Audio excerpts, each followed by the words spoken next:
Good morning, students. Welcome to Silver Bells Mansarovar Online Education. Myself, Vinod Trivedi. Today, we are going to discuss about wildlife on extinction. Chapter number 9, class 10th. Okay, we are discussing the topic is wildlife on extinction.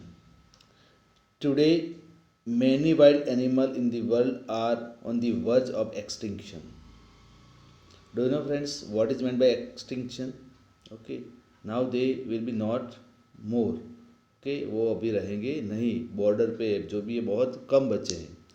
Tigers were found throughout India during last century. They were seen in the forest of Idar, Ambaji, and Danta. Today, tigers are totally extinct from Gujarat forest area. Cheetah is also becoming extinct from Indian forest. So, in previous century, tigers were easily found in that area, okay, which Idar, Ambaji, and Danta. But nowadays, it is hard to see anywhere in particular area. Then next is cheetah is also becoming extinct from Indian forest. The same thing happen for the birds also. Many bird species which were very easily seen in Indian forest are now hardly seen. Some of them like vulture, duck with pink throat, cranes and owls are on the verge of extinction. Okay, some of are not seen. Okay, and some will be going to okay extinct in a short of time.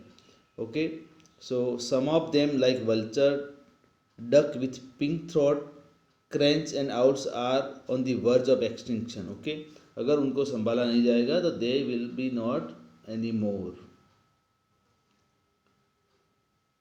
About the birds also. Now next, Chilotro bird, once widespread in Arunachal Pradesh of northeast, is not seen so easily. There is a danger of survival to the alligators of the fresh waters of rivers and Ganga river dolphin. अब आप ये भी ध्यान में रखोगे कि जो alligators ये जो फ्रेश वाटर में जिंदा रहते थे या डॉल्फिन्स जो फ्रेश वाटर में उसका हैबिटेट था रहने का जगह थी अब पानी दूषित होने लगा इसलिए they can not survive there. The number of sea turtles approaching the coast of Odisha and Gujarat is constantly decreasing. Okay, in earlier time बहुत सारे जो टर्टल्स थे वो कोस्ट में दिखने को मिलते थे उड़ीसा सीशोर और गुजरात के सीशोर पे, but nowadays it is decreasing. Then waterfowl jalbiladi once found infrequently in Narmada, Tapi, Mahi and Sabarmati rivers of Gujarat is also almost extinct. A time has come for us to think about this seriously. Okay, maybe your question about what's a waterfowl jalbiladi. Earlier it was easily found in which places? Narmada,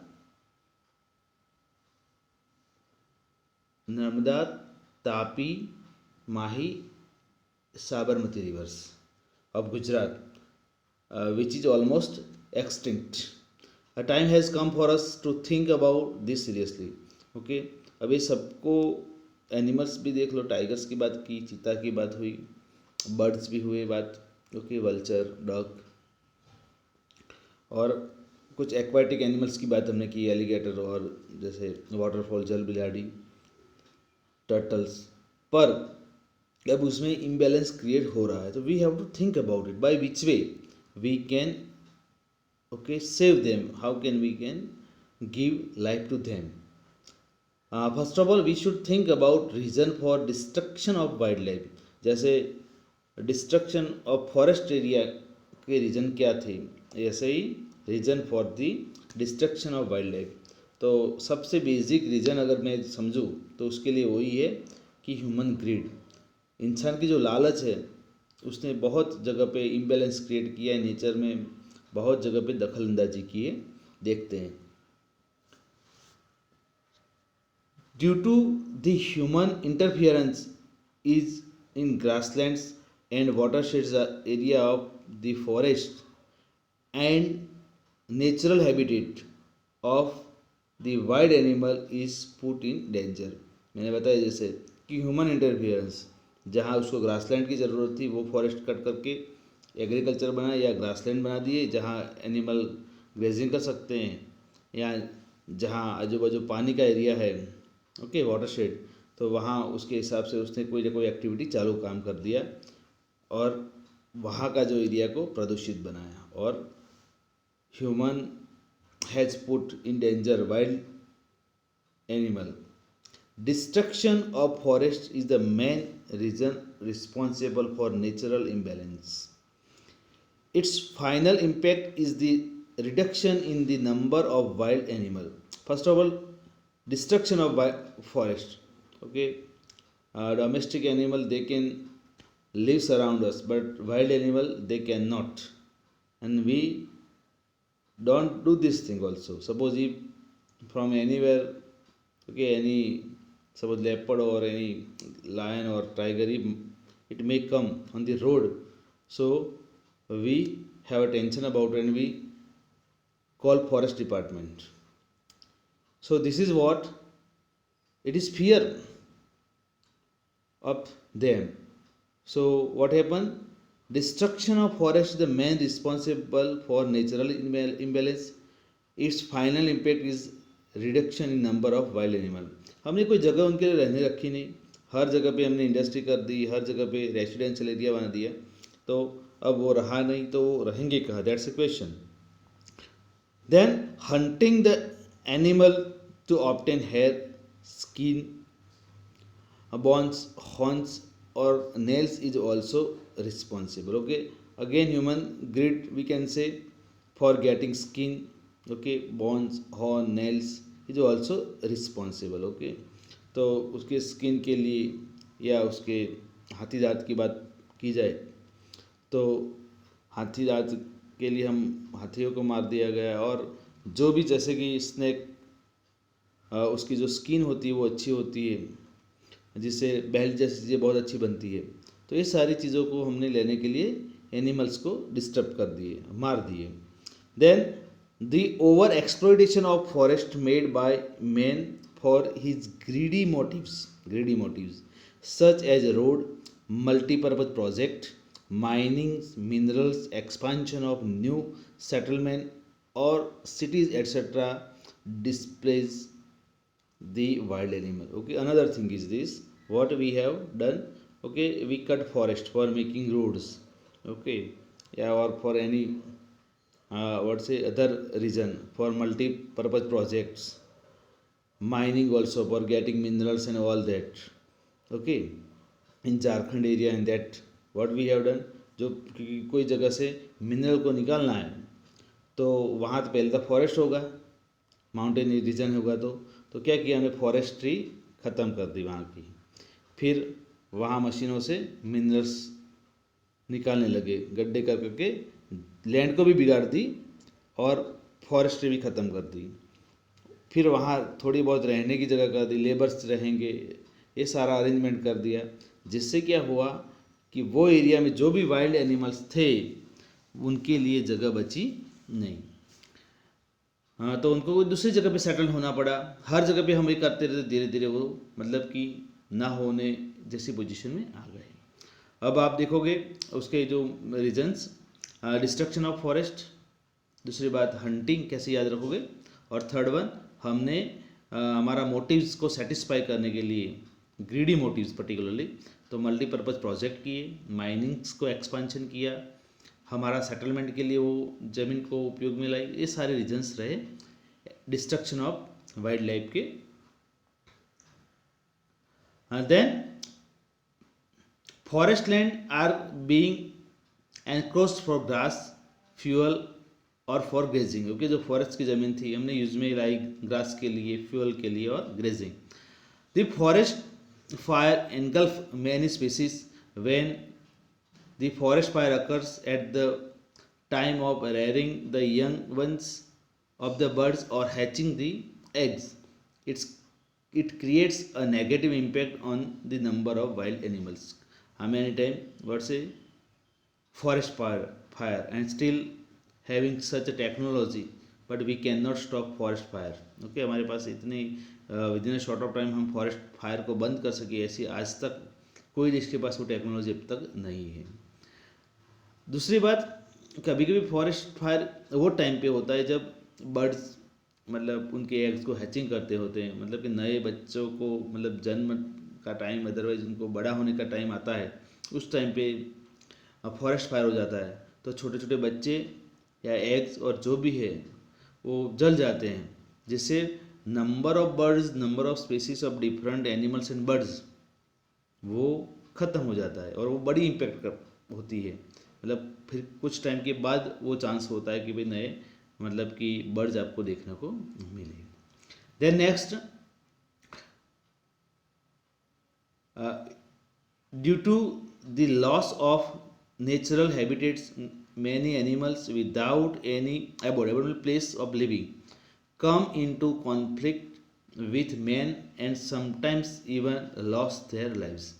Okay, अब आपने जो जहाँ जगह मिली वहाँ मकान बना दिए. Okay, we have built. अब वहाँ सपोज एक बता दो कोई स्नैक आ गया तो आप क्या करोगे? आपको पता है कि अगर उसको रहने दे तो हम नहीं रहेंगे, वो डर है. एक्चुअली है, होता नहीं हर बार ऐसा, पर फिर भी तो ह्यूमन के सामने आ जाता है तो ह्यूमन अपनी दिमाग से उसको मार देता है. ऐसे कोई वाइल्ड एनिमल आ जाता है आजू बाजू सराउंडिंग में तो ट्राई किया जाता है पकड़ने का, अगर पॉसिबल नहीं तो उसको मार दिया जाता है. तो कभी कभी वो सीधा इंसान के कॉन्फ्लिक्ट में आ जाता है और वो अपना जीवन गंवा देता है. हंटिंग टू के प्योकर बायोमेडिसिन और thing which make perfume also bring the species on the verge of extinction. Okay, nowadays also we are using many things from the birds or even animals for medicine also, and even also for perfume. तो ये सारी चीज़ों बनाने के लिए हम कभी कभी जब परफ्यूम के लिए डियर को मार देते हैं, अलग अलग वैक्सीन के लिए बहुत सारे एनिमल्स का यूज करते हैं. तो ये सारी चीज़ों के लिए हमने जो वाइल्ड लाइफ बोलते हैं जिसको, उसको हमने डिस्टर्ब कर दिया है. Now things to know which is given over here. Red panda is found in the cold forest of eastern Himalayas. His food is bamboo sprouts, eggs, small birds, insects, etc. It is less active during the day. Okay, less active during the day. Besides India, it is also found in China, Nepal, Bhutan, Myanmar. Maybe your question. Okay, where it is found in India? Red panda, where it is found in India? Otherwise, what is food of it? Okay, so maybe you have such kind of question. Keep this in your mind. Sometimes it is asked from things to know. Then we have seen, okay, we have disturbed wildlife also. So by which way we can save? Okay, one thing I am telling you, I am showing one picture. There is description is not given, but I am giving to you a picture number 9.1, hunting to satisfy hobbies. तो पहले के time पे एक चीज़ होती रहती थी कि राजाओं को एक शौक़ रहता था. हमने आज से नहीं, समझ लो ना, अगर इंडिया की हिस्ट्री देखी जाए तो पहले राजपूत डायनेस्टी रही है, उसके बाद मुगल्स आए, उसके बाद ब्रिटिशर्स आए और उसके बाद एक डेमोक्रेटिक इंडिया गवर्नमेंट का फॉर्म हुआ. हाँ, तो जो आगे का टाइम रहा तो तब से एक एनिमल्स को हंटिंग करने का शौक रहा है। तो बहुत सारे एनिमल्स को तो ऐसे ही हॉबी के लिए मार दिए जाते थे। बराबर, आप जो पिक्चर देख रहे हो कि यहाँ एक ब्रिटिशर्स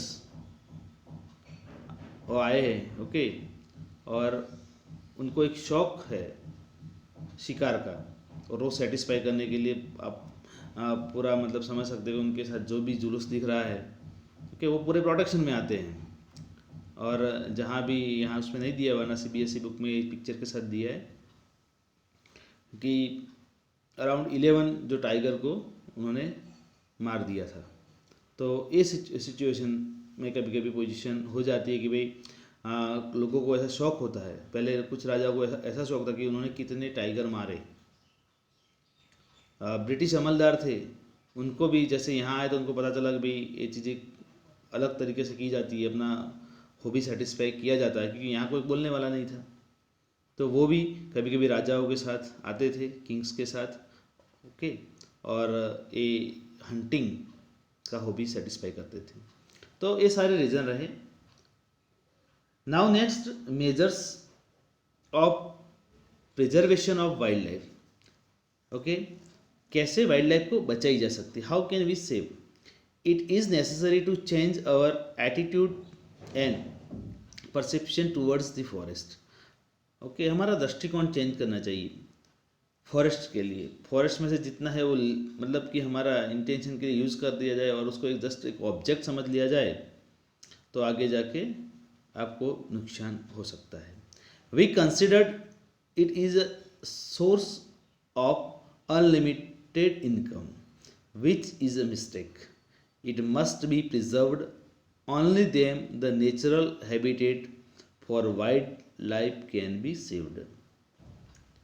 हम सोर्स समझते कि अनलिमिटेड है फॉरेस्ट, जितनी भी लकड़ी काट दो, जो भी है मतलब ग्रास लैंड में यूज़ करो, अगर मिनरल्स है तो मिनरल्स माइनिंग करके मिनरल्स ले लो, तो आगे जाके वो that is a question, okay. ये बड़ी मिस्टेक है कि अगर आप समझ रहे हो कि ये चीज़ें अनलिमिटेड है, नहीं, ऐसा नहीं होता है। एक ट्री को मतलब कि बड़ा होने में, फुली ग्रोन होने में टाइम लगता है।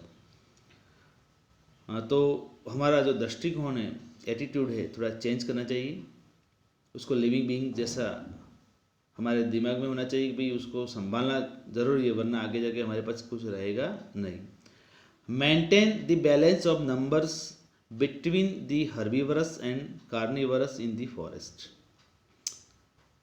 For this step like maintaining the water sources in forest and restriction on grazing of domestic animals should be taken।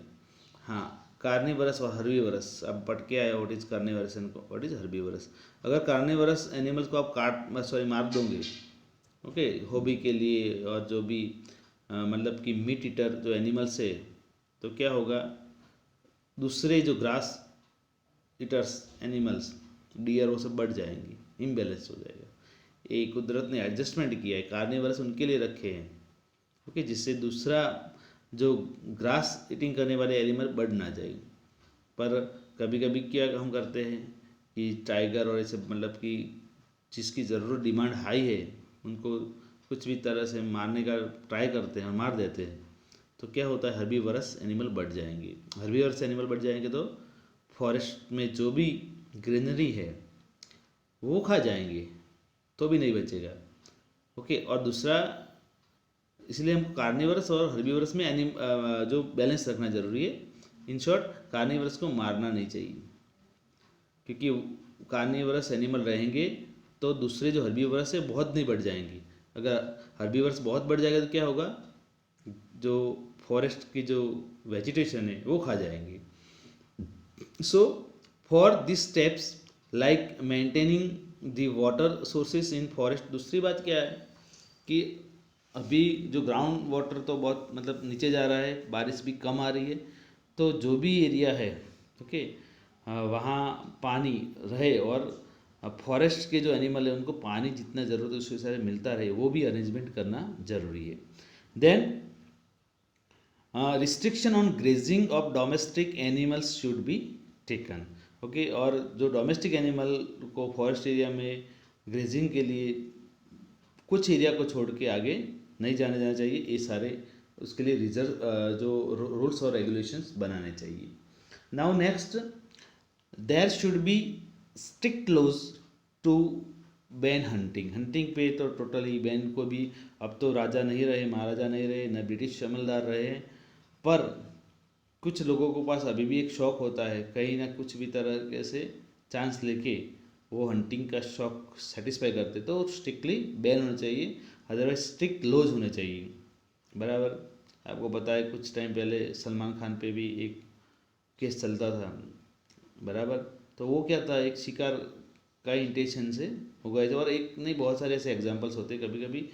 हाँ, बड़ी पर्सनालिटीज़ है, उनको पता है कि भाई हमारा कुछ होगा नहीं, ओके, और वो ये काम करते होते। तो सारी चीज़ों के लिए एक लॉज होने चाहिए, स्ट्रिक्ट लॉज होने चाहिए। लॉज तो ऑलरेडी है, पर वो फॉलोइंग भी उस पर होना जरूरी है।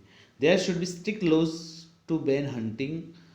Those laws should be implemented very harshly. It is given ना कि जो लॉज इम्प्लीमेंट अगर वीक है तो उसको इम्प्लीमेंट करके उसको स्ट्रिक्ट बनाया जाए, देन उसको फॉलो हार्शली किए जाने जरूरी है। Heavy punishment should be inflicted for illegal mining in forest area and fine should be imposed. क्योंकि इलीगल गवर्नमेंट ने कुछ जगह पे, क्योंकि आज इंडस्ट्री चलाने के लिए हमको मिनरल्स की ज़रूरत रहती है, तो somewhere government has given permission, okay, for mining, but suppose somewhere we can find that illegal mining is going on, okay, mining की और वहाँ से मिनरल निकाले जा रहे हैं और आजू बाजू की फॉरेस्ट्री ख़त्म की जा रही है। So where what say fine should be imposed. It is necessary to make such arrangement which would not disturb the animals during their procreative period, okay. And then some arrangement should be made for the animals, okay, when their procreative period is going on. Then a study should be made about the likely effect of fisheries, forest gatherings, or tourism in the forest, and steps should be taken accordingly. Okay, study should be made about likely effect of fisheries, forest gathering, whatever we are collecting from what's forest, tourism, okay, forest, and steps should be taken accordingly. Okay, if anywhere if any imbalance is found, then some steps should be taken. एक ऐसा सर्वे साथ में रहना चाहिए कि tourism जिससे हमारी economy बढ़ती है, फिशरी से हमारी इकोनॉमी बढ़ती है, हर चीज़ों से हमारी इकोनॉमी बढ़ती है, पर साथ में ये भी देखना है हमको कि इकोनॉमी बढ़ाने के साथ साथ हम बड़ा सा कोई नुकसान तो नहीं कर रहे हैं। Programs should be arranged to bring widespread awareness in the society. Widespread awareness है, ऐसे programs करने चाहिए. If the wildlife protection force is inactive, then pressure should be brought on them and this work should be given priority. Suppose if those people, okay, who has who have a responsibility of saving wildlife, and if they are inactive, we try to, okay, make pressure on them, okay, by different way, okay, by public, by media, even by sending application to the government, the department in particular, and the pressure should be brought on them and this work should be given priority. Okay, वो काम को उनको priority में लेके करवाना चाहिए. Now next things to know, Ganga river dolphin, okay.